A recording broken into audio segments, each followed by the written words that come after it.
va, vous poussez un peu et tout? Aujourd'hui, honnêtement, c'est assez calme, mais jusqu'à quelle heure? Toute la journée maintenant. Ça pue le vieux. Mais ça change pas.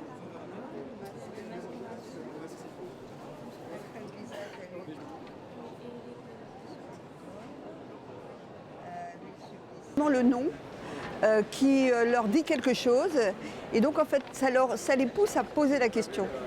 Pourquoi Jamal? Pourquoi la beauté? Pourquoi ce logo en arabe, etc.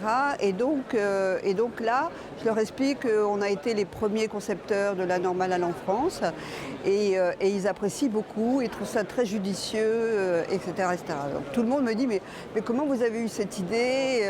Ça a été vraiment quelque chose de très étonnant.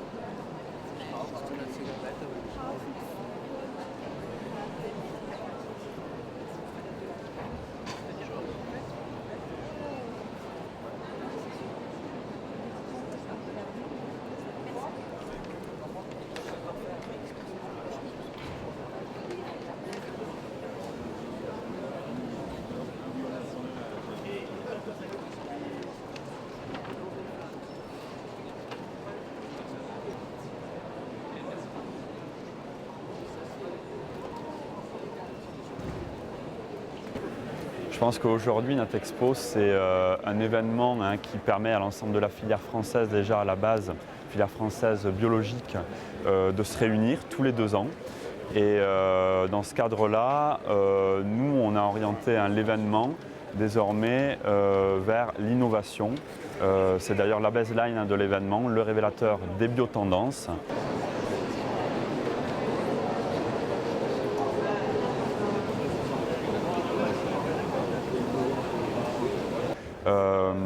C'est vrai qu'on a des dynamiques qui sont relativement importantes sur des activités comme le sans gluten, le sans lactose, comme également la partie végane. Sur la partie halal, on peut considérer qu'on en est vraiment qu'aux prémices.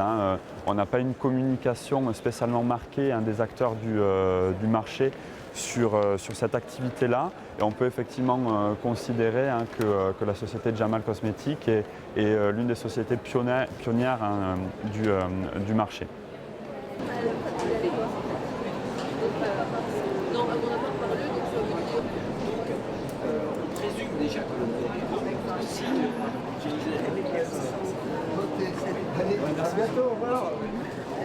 Franchement, j'étais venue à Natexpo pour essayer de changer un peu, pour être plus dans les valeurs de notre concept, qui me semblait plus approprié que les salons normaux. Dis-le. Tu peux le faire.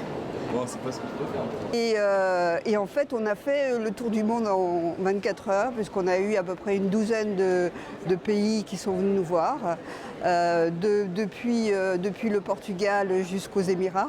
C'est 100%, il y a écrit 100%. Ouais, mais en gros, il y a un chiffre devenu.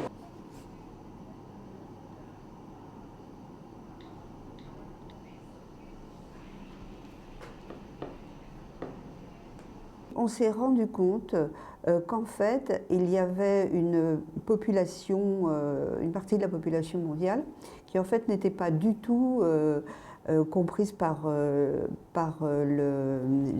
la production cosmétique. Et donc, c'était la population musulmane, puisqu'il y a 1,5 milliard de musulmans dans le monde. Et qu'en fait, leurs obligations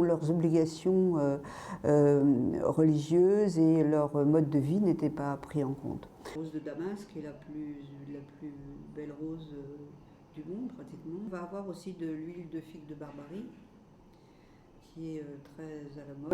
Là, on en est à plus de 25 000. Et je pense qu'on atteindra, c'est un peu difficile de faire des prévisions puisqu'en fait on démarre l'export. Mais on peut très bien atteindre des quantités comme 150 000 ou 200 000. C'est certainement dans les 2 années qui viennent ce que l'on fera.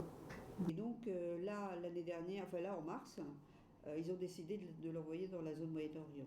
En fait, alors c'est vrai qu'au début, ils sont très étonnés, mais en fait, quand je leur raconte l'histoire, ils sont assez surpris et assez flattés, finalement, que je me sois intéressée à ce marché et qu'on ait travaillé pour eux, en quelque sorte.